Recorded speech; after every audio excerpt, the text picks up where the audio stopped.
और ये हमारे बच्चों ने गांधी जयंती और लाल बहादुर शास्त्री जयंती के लिए तैयारियां शुरू कर दी हैं। और ये बच्चे बैठे हुए हैं कार्यक्रम शुरू होने की प्रतीक्षा में।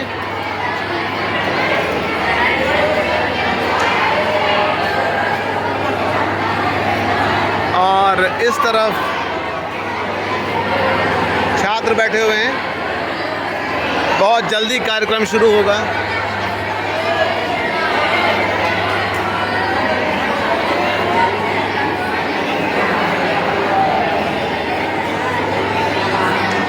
गांधी जी की जयंती को लेकर के बच्चों में बहुत उत्साह है।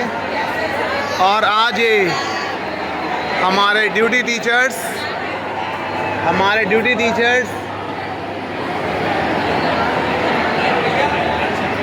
और हमारे ड्यूटी टीचर्स आज के PD sir, PK Awasthi sir, English sir, Jitendra sir, और ये हमारे आज के स्पेशल वक्ता हैं ये सर। नमस्कार सर। निर्मा मैडम और स्वाति मैडम, हिंदी की प्रकांड विद्वान। जल्दी इनके उद्गार आप सुनेंगे हमारे यूट्यूब चैनल पे। और ये एमपी हॉल है, बहुत ही खूबसूरत। ये हमारी गीता मैडम, ये बच्चियाँ,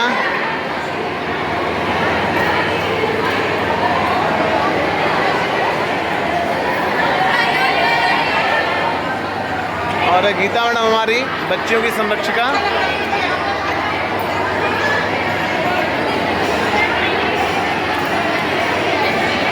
सीसीए इंचार्ज संस्कृति शुक्ला, क्लास 12 की छात्रा।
गांधी जी का वो लोकप्रिय भजन है जन के तेरे करिए जे पीर बनाए जाने। अगर इस ये पंक्ति को हम अपने जीवन का आदर्श बना लेते हैं, दुनिया के किसी भी शास्त्र, किसी भी धार्मिक यात्रा, किसी भी सत्संग से बहुत ज्यादा अर्थ प्रदान करने वाली एक पंक्ति है। वैष्णव जन वही है जो दूसरों के दुख को समझता हो, जो दूसरों के दुख में दुखी होता हो, वो सच में वैष्णव जन है। गांधी जी आजीवन ये कोशिश करते रहे।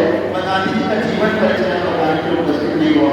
आप सब जानते हैं किन परिस्थितियों में उनकी पढ़ाई लिखाई हुई, उनकी ईमानदारी की चर्चा, उनकी क्लास के बारे में कहानी आप जानते होंगे। उनको टीचर ने कहा कि कॉपी कर लो, उन्होंने नहीं किया। वो शब्द आपको शायद पता होगा, टाइटल वर्ड है। उसके बाद उन्होंने विदेश में पढ़ाई की, फिर वकील बने और भारत में आए और आज़ादी के आंदोलन में उनकी महती भूमिका।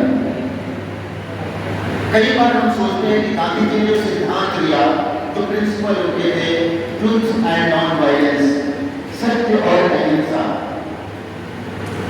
जब हम अहिंसा की बात करते हैं तो अहिंसा केवल किसी को शारीरिक प्रताड़ना न देना नहीं है, शाब्दिक तौर पर भी हम किसी का दिल न दुखाएं, ये भी अहिंसा का ही एक अंग है।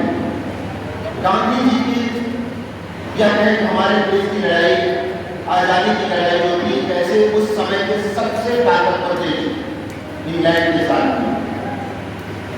कई बार गांधी जी पर सवाल उठाने वाले लोग कहते हैं उन्होंने भगत सिंह का साथ नहीं दिया। इतिहास में हम पढ़ते हैं कि आज़ादी की लड़ाई के लिए दो धाराएं थी, उग्रवादी और एक उदारवादी। गांधी जी उदारवादी दल का प्रतिनिधित्व कर रहे हैं। उनको पता था कि हमारे देश की हकीकत क्या है, हमारे देश के संसाधन कितने हैं। एक सिटीजन के रूप में, एक नागरिक के रूप में, एक पढ़े लिखे व्यक्ति होने के रूप में हमें गांधी जी के जीवन से ये सीख लेनी चाहिए कि कैसे कम संसाधन होने के बावजूद हम दुनिया की सबसे ताकतवर सेना वाले देश को भी मार दे सकते हैं। उन्होंने सत्य और अहिंसा का रास्ता चुना। आप बहुत बार अनुभव करते होंगे, कई बार हमारे साथ कुछ अपनी घटनाएं होती हैं, हमारा क्लासमेट, हमारा टीचर, हमारे बड़े कई बार कुछ अपनी बोल सकते हैं, तुरंत हमारे अंदर गुस्सा आता है, हम उसका जवाब हिंसा से देना चाहते हैं। ध्यान रखना, हिंसा को संयमित रखना, अपनी उन भावनाओं को कंट्रोल में रखना, ये बहुत ज्यादा चुनौतीपूर्ण है। किसी को गोली से हरा देना आसान है, किसी को गोली से हरा देना ज्यादा आसान है, किसी को अपनी बातों से ताकि तौर पर हराना, कह सकते हैं कि गोली से हराना ज्यादा मुश्किल है। गांधी जी ने वो रास्ता अपनाया। कई बार लोग गांधी जी पर सवाल उठाते हैं कि उन्होंने अहिंसा का रास्ता चुना, चरखे से आजादी ली है। वो चरखा एक सिंबॉलिक मीनिंग देने वाला था, स्वदेशी अपनाओ, आत्मनिर्भर बनो, सत्य बोलो, कम संसाधनों के बावजूद अपने लक्ष्य से पीछे कदम मत कीजिए। ये सब चीजें जो गांधी जी से सीखो। गांधी जी हमेशा राम राज्य करते रहे। राम राज्य जहां पर समानता हो, स्वतंत्रता हो, भाईचारा हो, एकजुटता हो, एकता हो, वही राम जी की पूरे जीवन आराधना करते रहे। और जब उनका अंतिम समय आया, वो हे राम कहते दुनिया से रुखसत हो गई। उन्हीं के साथ साथ बहुत अच्छी नहीं थी। भारत खाद्यान्न के क्षेत्र में आत्मनिर्भर नहीं था।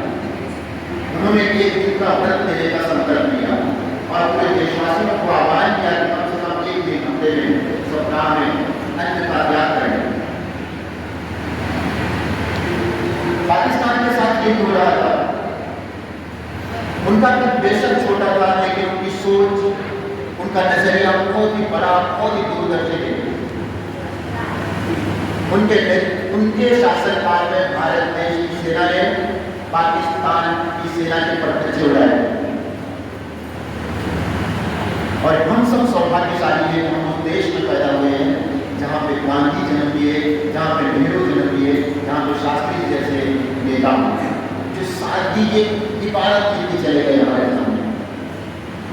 मैं कई बार बच्चों से जब भी बात करता हूँ उनको बोलता हूँ अपने सिलेबस से हट करके किताबें पढ़िए, लाइब्रेरी जाइए, वहाँ से किताबें इशू कराइए, अपना ग्रुप बनाइए, पीयर ग्रुप बनाइए, पैसे शेयर करके किताबें खरीदिए, कुछ दिन आप पढ़िए फिर वो किताब दूसरों को दे दीजिए पढ़ने को।